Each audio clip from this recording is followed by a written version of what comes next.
Yo tengo algo muy claro en la vida, aunque pues ustedes saben que como buenos colombianos, a pesar de ser docentes, nos queda difícil lograrlo, ¿cierto? Y es que si uno dice a tal hora es a tal hora, porque si no yo citaría a las 3:30 para decirle, empezamos a las 4. Entonces, por el respeto a las personas cumplidas como ustedes, vamos a iniciar esta charla de esta tarde.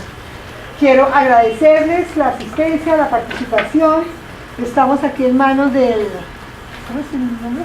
Freddy Ramírez. Del ingeniero, ¿cierto? Sí. Especialista Freddy Ramírez, en todo este tema del sistema de gestión de salud y seguridad del trabajo, que es para todas las empresas del país. Y que cada día, cada más nos molestan, entre comillas, aunque hay que pensar que esa molestia es por la seguridad de todos, por el bienestar de toda la empresa y de todas las personas. Entonces espero que puedan aprovechar esta charla. Al final trataré de despedirme de todos ustedes. Y lo que buscamos en la Socolder es armar alianzas, que ustedes tengan la información de primera mano y armar alianzas que beneficien a nuestros colegios asociados. Esta es la idea que tenemos para todo este trabajo. Entonces, ingeniero, por favor, ya vamos mandando de las demás personas que van llegando. Bueno, bienvenidos, muchas gracias por la asistencia, su puntual asistencia. Les voy a pedir un gran favor, estoy algo afectado de la voz, para que nos acerquemos un poco más y no tenga que fluir tanto con la charla. Entonces, me presento, mi nombre es Freddy Ramírez, yo soy administrador de empresas de profesión, especialista en gerencia de riesgos laborales, seguridad y salud en el trabajo, lo que me da la competencia para venirle a dar esta charla, esta capacitación sobre cuáles son esos elementos relevantes que tienen que incluir en la implementación del sistema, ¿sí? Para que lo puedan escuchar mucho mejor. Bien cerquita.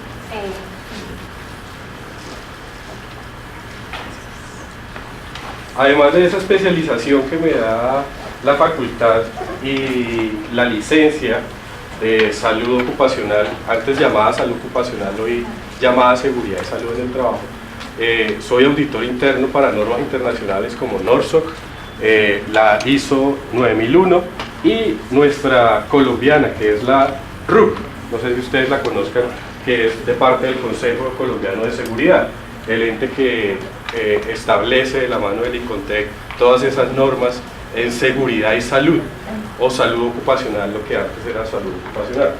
Vamos a hacer un pequeño ejercicio antes de iniciar la jornada, por la cual les pido, por favor, pongamos los celulares en silencio y pues vamos a desconectarnos un poco. Vamos a hacer un ejercicio para desconectarnos de donde venimos, ¿sí? Venimos cargados laboralmente, venimos pensando que dejamos de pronto por venir acá, dejamos allá pendiente un informe, una actividad, un trabajo que tenemos allá pendiente. Entonces vamos a desconectarnos. ¿Qué vamos a hacer? Vamos a poner primero los teléfonos en modo silencio, en modo vibración. Si ustedes tienen que atender, pues pueden salir y atender sus llamadas si es importante. En el caso que en el desarrollo de la conferencia, si tienen alguna duda, de una vez vamos despejándola, levantan la mano, yo les doy la participación para que despejemos la duda, o si es un comentario que de pronto tienen de algún lado, pues también acá lo recibimos y lo aclaramos, ¿sí? Entonces, ¿qué vamos a hacer? Vamos a relajarnos, vamos a cerrar los ojos inicialmente, vamos a imaginarnos una pared blanca, ¿sí? Vamos a imaginarnos una pared blanca y nos concentramos en el sonido de fondo.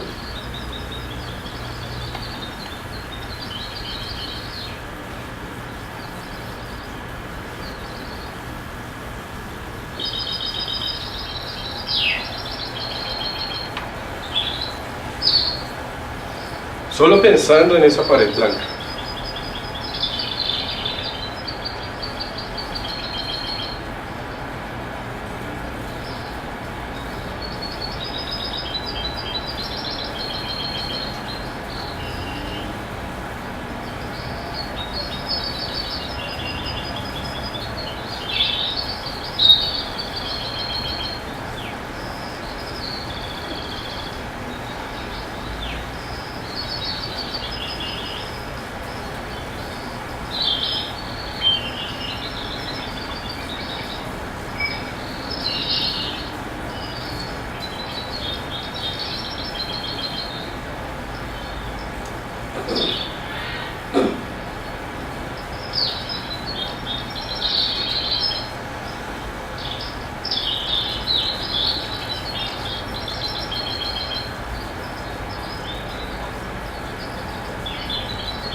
lentamente. Y ya de esa manera le dimos una pausa mental a nuestro cuerpo, ¿sí? Listos para recibir el tema que viene a continuación. Entonces, ¿cuál es el objetivo de esta charla? Básicamente de aquí, al terminar esta conferencia, ustedes van a tener claro cuál es ese cumplimiento legal que debemos tener en salud ocupacional, lo que hoy llamamos seguridad y salud en el trabajo. Vamos a identificar los requisitos del decreto I-72, que es el que nos pide una serie de pasos y una serie de actividades para implementarlo, y vamos a establecer las actividades a desarrollar dentro de ese sistema de gestión, ¿sí? Ese sistema de gestión parte de una norma. ¿Esa norma cuál era? Antes de la I-72, ¿cómo se llamaba? La 1443, en 2014. Esa norma de la 1443 nos establecía las pautas que debemos tener de obligatorio cumplimiento, que cada empresa o cada empleador debe realizar. Entonces, debemos establecer que todos los empleadores públicos y privados, el cual debe dar cobertura sobre los trabajadores dependientes, contratistas, cooperados, trabajadores en misión, sin importar la modalidad de vinculación. Ese era el párrafo con que partía ese decreto. Hoy, compilado en el decreto I-72, lo único que pasó fue que se copió y se pegó en un gran decreto único reglamentario del trabajo. No hubo cambios. El mismo 1443 se copió y se pegó, y hoy día se compiló en ese decreto I-72. ¿Claro hasta ahí? Ok. Hay una parte muy importante que debemos establecer. Todos los empleadores. ¿Qué es un empleador? ¿Cuáles son esos empleadores? Las que tienen personas a cargo, es decir, las empresas, ¿cierto? Pero una persona natural puede ser empleador. Una persona natural puede ser empleador. Por ejemplo, en mi casa yo puedo decirle a alguien que me entre y me lave el tanque, ¿cierto? Le estoy empleando a cambio de un salario o un pago para que me haga una actividad a mi nombre. Las empresas hacen eso mismo. Lo contratan, sea laboralmente, sea por servicios, sea por un trabajador en misión, que son los de las empresas temporales, o contratan otras empresas que tengan un servicio de aseo, por ejemplo, o de vigilancia. Esos trabajadores son en misión. Yo no los contraté directamente a ellos, están contratados a través de una empresa, pero están desarrollando la actividad en mi lugar de trabajo. Entonces, toda la actividad que yo contrate, sea persona natural o sea persona jurídica, va a llamarse empleador, ¿de acuerdo? Entonces, con base en ello, todos somos empleadores, pues todos los que contraten a una persona, sea por contrato laboral, contrato civil, contrato administrativo, contrato temporal, sin importar la modalidad de vinculación. Eso es que abarca a todo el mundo. Entonces ya tenemos las personas jurídicas y naturales que son objeto de este decreto, ¿cierto? Ahora bien, hay unas excepciones. ¿Cuáles son esas excepciones? Las fuerzas militares no les aplica este decreto, pero sí a las personas civiles dentro de esas fuerzas militares, o las personas no uniformadas dentro de la policía, porque la policía no es una fuerza militar, pero a la policía tampoco le aplica este decreto. Esas son las únicas excepciones de este régimen, que le aplica a todos los empleadores, exceptuando policía y fuerzas militares. ¿De acuerdo? ¿Cuál es esa línea normativa? En el caso de... Vamos a ver si se agranda un poquito, se logra ver más. Todo partió con la ley 9 de 1979. En esa ley se establecía que todo lugar de trabajo debe tener un programa de salud ocupacional, ¿sí? Entonces, desde el 79 nos está obligando la norma, o nos está obligando el Estado a que debemos tener una gestión o un cuidado de la salud ocupacional de nuestros trabajadores. pero no dijeron cómo. Luego salió el decreto 614, donde se estableció la obligación de adelantar los programas, y en el 89 se estableció con la resolución 1016 que se reglamenta cómo se deben hacer estos programas de salud ocupacional. Entonces, desde 1989 tenemos las normas que nos obligan a hacer una gestión de la que entonces se llamaba salud ocupacional para todos nuestros trabajadores. Ahí entonces se llevó a cabo y se establecieron varias obligaciones que las vamos a ver más adelante. Luego no fue sino hasta el 2012 con la ley 1562 donde se modificó el Sistema General de Riesgos Laborales. Entonces allí empezamos a ver que el sistema de gestión, empezó a aparecer la palabra Sistema de Gestión de Seguridad y Salud en el Trabajo, que antes se llamaba el Programa de Salud Ocupacional, y que desde el 2012 Salud Ocupacional se entenderá como Sistema de Gestión de la Seguridad y Salud en el Trabajo. Eso tiene sus orígenes y tiene su justificación, la cual vamos a ver ahora por qué ese cambio, ¿sí?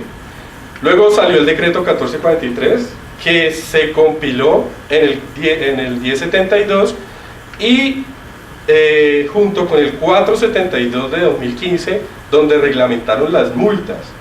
Es decir, todo esto que está redactado en el 1443 se multó, se establecieron las sanciones con el decreto 472. Ambos decretos, tanto el 472 como el 1443, se compiló en el 1072. Y por último, que es la más reciente, la resolución 1111, nos dijeron cuáles son los estándares mínimos para cumplir todo esto que viene hacia atrás, ¿sí? Entonces, esta es la línea normativa que debemos tener en cuenta para que establezcamos qué es lo que debemos hacer, ¿sí? Estas memorias le van a llegar a ustedes a través de Socolnet, así que no se preocupen en tomar nota de lo que diga allí. Ahora, ¿cuáles son los mitos y verdades del sistema de gestión? Resulta que los empresarios tienen alguna concepción errada sobre el sistema de gestión. La primera, el 1 de junio se vence el plazo para que todas las empresas empiecen a cumplir con el sistema de gestión. ¿Esto es falso o verdadero?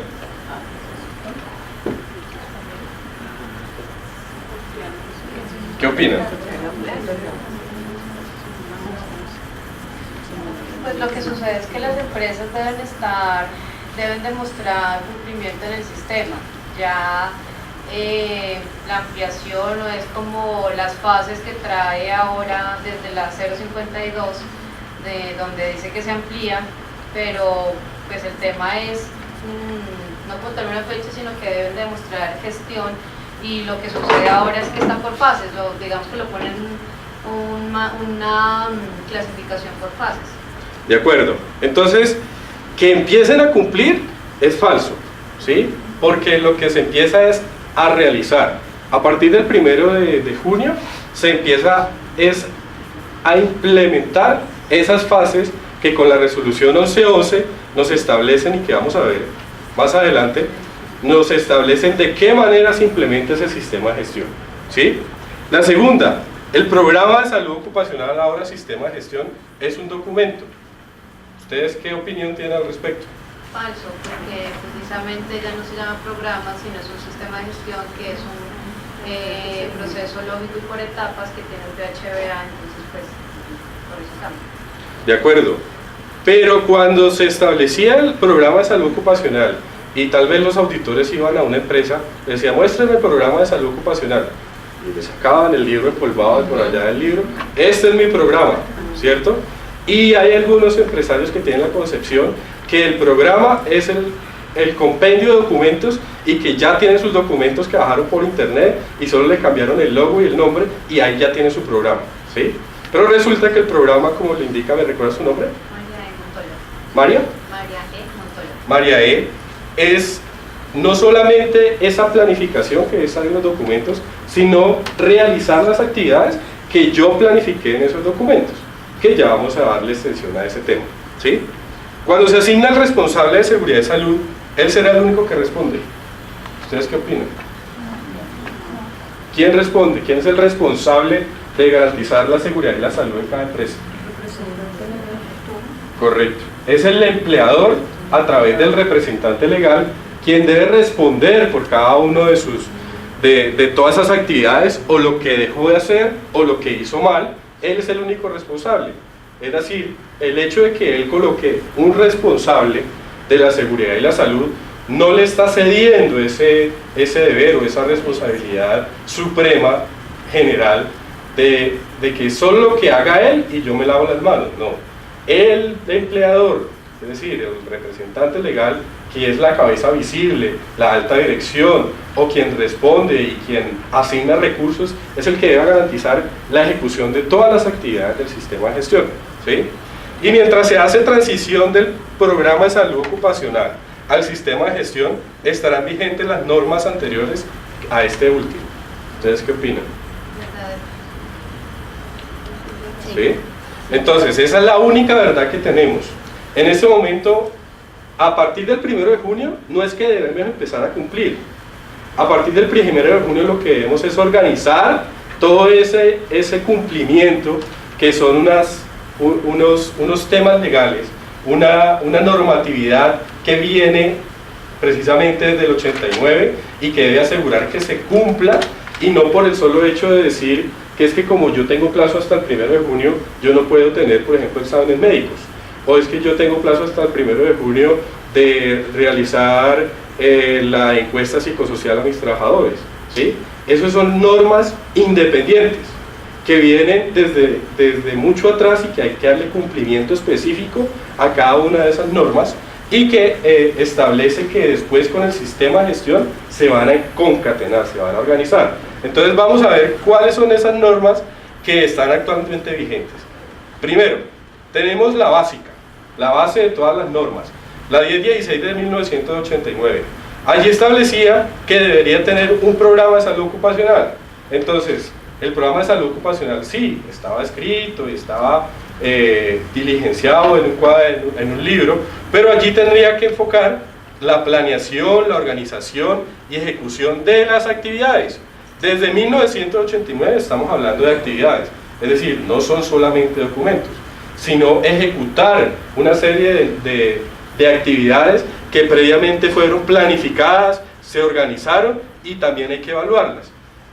Antes entonces se establecía que era medicina preventiva del trabajo e higiene y seguridad industrial. Busca preservar y mantener las mejoras de la salud de los trabajadores en sus labores diarias. O sea, desde 1989 se está pensando en la salud ocupacional como una gestión para que las personas ni se enfermen, ni se accidenten por causa u ocasión del trabajo. ¿De acuerdo? O sea, desde 1989 está claro eso. ¿Qué más decía la 1016? Debería tener un programa de salud ocupacional que debe ir formado por el representante legal, que debería tener una persona encargada de desarrollarlo y que debería tener un cronograma de actividades. Entonces, y deberían estar actualizados y disponibles para la autoridad de vigilancia y control. Es decir, no ha cambiado nada a lo que dice hoy día la nueva norma 1072. Deben destinar recursos financieros y físicos, deben nombrar una persona encargada, debe tener un subprograma con personal idóneo para desarrollar ese programa de salud ocupacional, y que debe extenderse a todas las jornadas y a todas las sedes, es decir, las personas que trabajan de día, que trabajan de noche y que trabajan en las seccionales, ¿sí? Eso está desde 1989. Que va a tener unos subprogramas de medicina y preventiva y del trabajo. Entonces, realizar exámenes médicos, clínicos y paraclínicos. Es decir, se debía establecer cuáles eran las condiciones en que una persona ingresaba a trabajar, periódicos para establecer de qué manera se continuaba, y hoy día se estableció en nueva normatividad, que les voy a establecer más adelante, se estableció que no solamente cuando ingresa, sino cuando sale, debe realizar estos exámenes médicos. Debe desarrollar actividades de vigilancia epidemiológica. Cuando hablamos de actividades de vigilancia epidemiológica, es hacer el seguimiento de esos riesgos que hacen que causen enfermedades en las personas, en los trabajadores. Entonces debe estar plasmado en esa vigilancia. ¿Qué está enfermando a mis trabajadores? Y lo que se llama panorama, lo que era antiguamente el panorama de riesgo, ¿sí? Esos panoramas de riesgo hoy día se establecen con una guía técnica que es la identificación de peligros, la valoración de riesgos y la determinación de controles. Antes panorama de riesgo. Desarrollar las actividades de prevención en enfermedades profesionales y accidentes de trabajo. Hoy día cambió las palabras por enfermedades laborales y accidentes de trabajo. Educación tanto para los empresarios como los trabajadores. Investigar y analizar enfermedades ocurridas, ¿sí? Cada vez que una persona se me accidente, un trabajador se me accidente desarrollando la labor para la cual lo contraté o por la cual yo le estoy dando una orden también, debo investigarlo. Eso no es nuevo, eso viene desde 1989. Y para determinar sus causas, las medidas preventivas y las correcciones necesarias. Todo eso debería hacerlo. También debería tener dentro del programa de medicina preventiva del trabajo cuáles son la toxicidad de materias primas o sustancias que yo maneje. Bueno, pues es que yo no me dedico a manejar químicos en mi colegio. ¿O alguno de ustedes maneja químicos? Alce la mano el que maneje químicos en el colegio. Sí, esos son químicos. Si yo tengo, por ejemplo, un jardinero, él está con los abonos, con el insecticida. Entonces, pensamos en que esos químicos, no, pero es que ¿químicos de dónde? Yo no manejo químicos. Pero no se ponen a pensar que el cloro es un componente abrasivo que si llega a caer en los ojos le va a durar por lo menos 3 días irritado el ojo a la trabajadora o al trabajador, ¿sí? Que si esa persona que manipula insecticidas como el jardinero, si no utiliza la mascarilla antifluidos, pues va a intoxicarse, poco a poco va a almacenar en su hígado eso que está aspirando por la nariz, ¿sí? Así no lo aspire por la nariz, si no utiliza guantes, pues también se le está yendo por el organismo de manera cutánea, ¿sí? Entonces, esos riesgos están determinados desde 1989. ¿Y yo qué estoy haciendo al respecto para gestionar?